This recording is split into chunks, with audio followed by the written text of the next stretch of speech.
Good evening, everyone. This is Andrew Harden, and I'm the Scout Executive for Three Harbors Council. Thank you for joining this webinar to learn more about Three Harbors Council's new district structure that will go into effect later this summer. This webinar will be recorded and available to view on the Council website. We're going to take some time to review the key points of the district realignment plan and also have time to answer any questions you may have. To explain the process to ask questions, I'm going to turn it over to Denise Jarvis from the Council staff to explain the process. Denise? So those of you that are in front of a computer, what you're going to do is to ask the question, just go put your cursor at the very top, and then there's going to be a bar that drops down. Choose the chat bubble icon. It should be green, and it's the second in from the left. And then select Council staff to send your messages to us. Thank you. It's now my pleasure to introduce the other scouting leaders in the room with me tonight. I'll start with Dave Boyer and Kathy Anderson, who have served as the co-chairs for the District Operations Study Group. Dave is our Council Commissioner, and Kathy serves on the Council Executive Board. Additionally, we're joined by John Mikowski, Board Chair of District Operations, who will serve as the moderator for the webinar. At this time, I'll now turn it over to John. Thanks, Andrew. Good evening, everybody. And we thought we'd start a little bit with some history. And the Three Harbors Council current district structure has been in place since 2001 in Milwaukee County and in the 1970s in Racine and Kenosha counties. The legacy district structure did not change when the Three Harbors Council was formed in 2011. The District Operations Study Group formed at the request of the Council President in the fall of 2018. Executive Board Member Kathy Anderson and Council Commissioner Dave Boyer were appointed as co-chairs. The study group members include Dr. Ken Harris, Bob Frick, Tim Shea, Jeremy Lafine, myself, and Andrew Harden. The group has met monthly since November of 2018. Early in the history of Boy Scouts of America, local councils divided up territory into districts to better deliver the scouting program to the communities within the council. Districts established by the Council Executive Board to carry out the four functions of the council, which are membership, finance, program, and service. A BSA commissioned scouting professional is assigned to each district to support the work of the district committee and commissioner staff. Districts are not independent organizations and they do not own property. At this time, I'll turn it over to Dave Boyer. Thank you, John. And I'm going to talk to you a little bit about the reasons that we did this change to our district structure. One of the first reasons is that we're responding to a change in our demographic trends in the three-county area. We're looking at where our current membership resides now and where we have a potential for growth in membership in the future.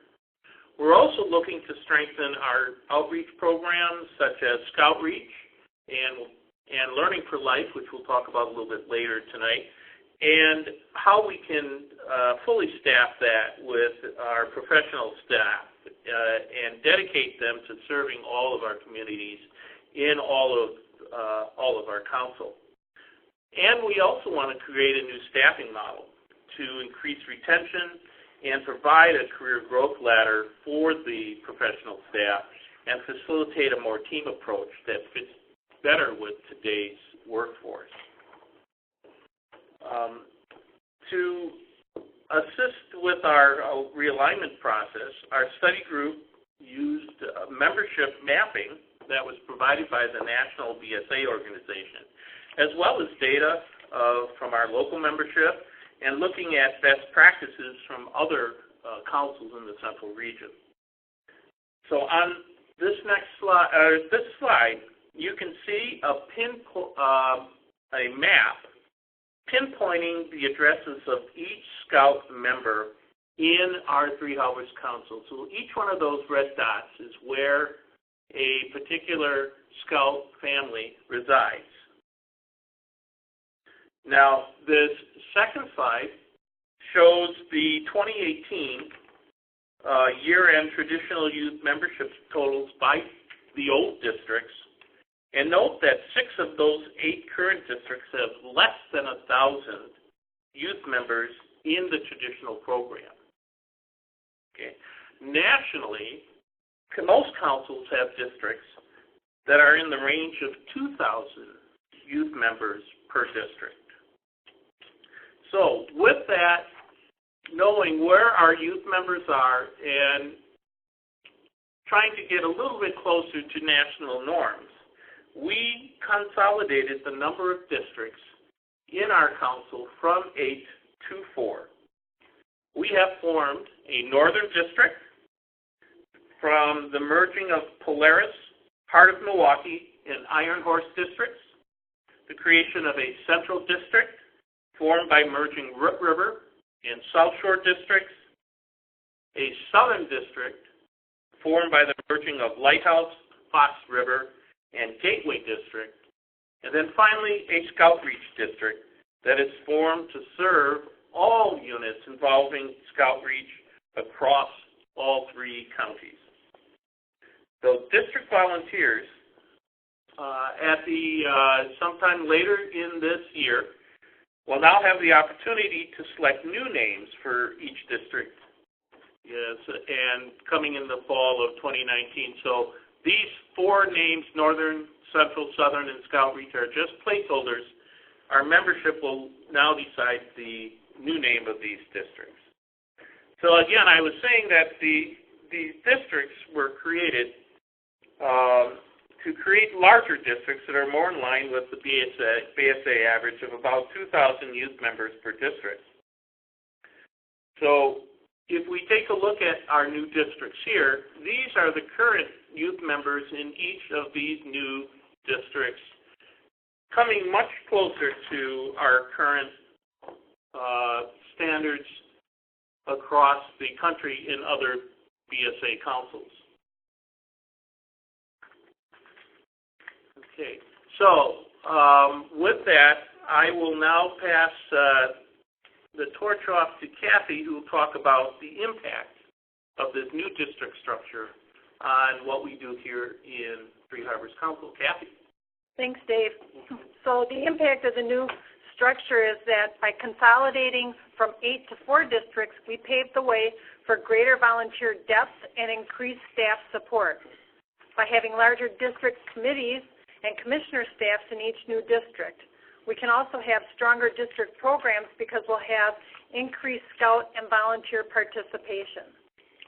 Our current staff structure model has 8 districts that are served by 7 district executives and district directors. 1 district executive is currently responsible for 2 district territories. Each ScoutReach programs are occurring in 6 of our 8 districts, and multiple staff members have responsibility for oversight of each of the programs.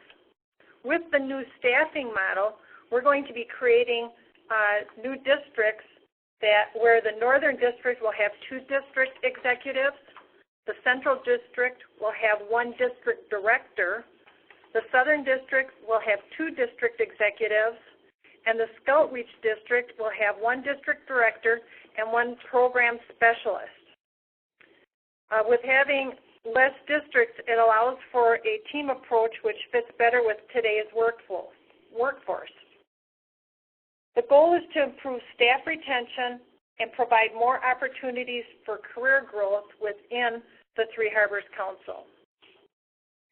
Learning for Life and Exploring area will remain unchanged, with 3 professional staff members serving more than 10,000 Learning for Life participants. All exploring posts and exploring clubs will be served by their Learning for Life staff team. And we're pleased to announce that Cheyenne Thunberg has been selected as the new Learning for Life and Exploring Director effective July 15th, 2019. In addition to Cheyenne, the Learning for Life staff team will include India McMiller and Brianna Griffin, who will be serving as Learning for Life executive. So the impact on the ScoutReach program, the new district structure will strengthen our outreach programs by creating a new ScoutReach district with a full-time professional staff member dedicated to serving all communities within our council. We will also have a full-time program specialist who will work within the ScoutReach district to deliver the program, and this staff person will report to the ScoutReach executive. So I'd like to turn it over now to Dave Boyer, who will talk about our implementation timeline. Thanks, Kathy. This task force, or working group, delivered the new district structure to the executive board in June, and the board then voted to approve this new structure. So following this approval, the new district roles were communicated to our district staff, and as many of you saw, an email announcement went out last week to all registered Scout leaders. In addition to this webinar this evening, a fireside chat will be held on Wednesday, July 24th, 6:30 p.m. at the Ascension Southeast Wisconsin Hospital in Franklin. Many of you know that as the old Wheaton Franciscan Hospital in Franklin. At this webinar, since this will be a live fireside chat, we will be able to answer your questions directly at that time. Now, volunteer roles in these new district committees will be finalized by the end of July and during July. The new districts are scheduled to go live on August 1, 2019. However, many aspects of this transition process will be faced throughout the fall. In August, our program kickoffs will be held in the new districts. These dates will be announced shortly. Fall program events in each current district will continue as planned. Any program currently scheduled will remain on the calendar for the fall. Let me repeat that. All the current district events as planned will take place for this year. Any program currently scheduled will remain on the calendar for the fall. District leadership is working over the fall to coordinate and align program events scheduled for the next calendar year. The expectation is that all events starting in January 2020, including Klondike Derbies, will be in our new district structure. So our goal is to have the new events ready for the start of the new school year and staff in place to support the important membership recruiting campaigns that we have ongoing this fall. The August 1st date helps us to meet that target. Although new districts will officially start August 1st, many of the changes that we will be talking about this evening will be phased in over the course of the coming fall. District leadership will work over the summer to coordinate and align events, meetings, and realign committees to the new four-district structure over the next coming months. So with that, I'd like to turn over the webinar to John Mikowski to talk a little bit about our nominating committee. Thanks, Dave. Before I get into the nominating process, I'm going to ask Denise to repeat the question process. I think some people may have joined us after we started, and it'd be important for you to know, in case you've got a question, how to send it in to us. So this applies to those of you that are in front of a computer. You can ask questions via a chat box within the webinar. If you're interested, move your cursor to the top of your screen. A bar will drop down. Choose the chat bubble icon. It's green and second in from the left. And then select Council Staff to send your message to us. Great. Thanks, Denise. Now, we're going to talk about nominating committees, and please understand that we're not losing sight of all the hard work that the district committee members have done up to this point. And as we move forward, we see those district committee members to be a key element in the new district committees. But to get to that point, there will be district nominating committees will be formed starting in November. One of the main goals of the nominating committee process will be to increase the number of volunteers in each district with a focus on growing diverse leadership, including minorities and women in our district leadership roles. District annual meetings will be held in March of 2020. District recognition dinners will be held in February and March of 2020. District awards and merit and other awards from the legacy districts will be presented at those dinners. Certainly, do we have a question? No. Okay, we'll answer the questions at the end. Now I'll turn it back over to Kathy for district names. Okay, let's talk a little bit about the district names. The District Operations Study Group selected working titles for each district, the Southern, Central, Northern, and ScoutReach District. However, each district can select a new name this fall. The process for selecting the district names will be up to the newly formed districts. We're hoping that you can use it as a competition within the districts, involve both the youth and the adults in the not competition, but in the naming of your new district. The names will be approved or submitted, and then they will be approved by the executive board by December 1st of 2019. So the transition teams, as part of our move to the new council structure, we're asking each district chairman to form a transition team to assist with the consolidation process. The goal of the transition team is to get the district chairs, commissioners, and staff of each of the current districts together no later than mid-July to facilitate the recruitment of volunteers and filling the district committee roles for the new districts. I know there's a couple of them that have their meetings scheduled, and the other two are in the process of getting theirs scheduled within the next couple weeks.